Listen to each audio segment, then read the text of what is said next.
kids, welcome to our second week in the garden, and this week we're going to be focusing on critters, animals large and small. And let's start with large. What we see down here is a trap. Now, why would we set a trap in the garden, and what would we be hoping to catch? Any guesses? Well, I can tell you why we set this trap. We saw on the video cameras that are here, we saw groundhogs, and we saw evidence of what they did. And groundhogs, this lettuce bed right here, they mowed it down. And so we set a trap like this, and you have to put some bait in the trap. We actually caught 2 groundhogs, but I put some lettuce in here. Just, I don't know if that would be the best bait or not. But we put apples in there that caught the groundhogs. Anyway, you put something in there as bait, and then you kind of have to camouflage the trap, because no wild animal that's got any sense at all would walk into a shiny metal cage, would they? So once you camouflage it, then the animal will go in there, and there's actually, I'm going to demonstrate here, there's a place where the animal steps, this door will close and it can't open back. So the animal goes in, oh, look at that lettuce, yum, yum, yum. Oh, uh-oh. Uh-oh. What? Let me out of here. And then they can't get out. So we have caught, how many things have we caught? We caught a rabbit, 2 groundhogs, a possum, a squirrel, yeah, and a turtle. Now, some of those things are more dangerous to our garden than others. The groundhogs we definitely were glad to catch. And so then you catch the animal, then you take the cage away somewhere. It has to be pretty far away or they'll find their way back. I took the groundhogs, at least the one I took up by the peaks, and let them go into the woods there. Let's go check on another trap that we have set. Oh my goodness.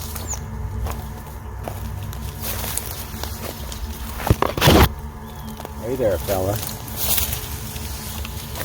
Can you all tell what that is? Long tail without any hair. If he were cornered, he might pretend to be dead. It's a possum. Yeah. So Mark, are possums like going to eat our crops? No, they're not going to eat the crops. They actually eat a lot of insects, ticks, and other like worms. Wow. Possums are really good for keeping ticks away. Wow, there are definitely ticks around here. We should maybe let him loose. But he's not going to eat any of our vegetables. He might eat some fruit later when we have watermelons and stuff. But yeah. Okay. I don't think it's causing any harm right now. Okay, so I'm going to release him. All right, little possum. Big possum. You can go out now. He's not sure. He wants to go out. Oh, he's mad. Yeah, he's not happy. Oh, I don't want him to come this way. It's okay. It's all right. You're free. Go on, buddy. Once we go away, it'll. Not very happy. They don't All right, like. so we're going to back They don't up. like threats. I don't blame him. None of us do. Okay. Well, that was an adventure.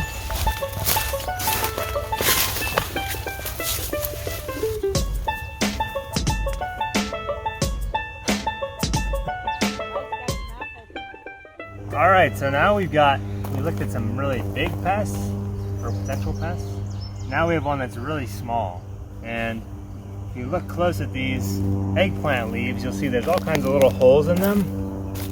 And that's from a tiny little insect that chews and eats little holes out of the leaves. Kind of like you would eat a salad. The flea beetle eats eggplant leaves. There's like 3 or 4 of them on that leaf. Now watch when I get my hand near, watch what happens. Well, sometimes they do.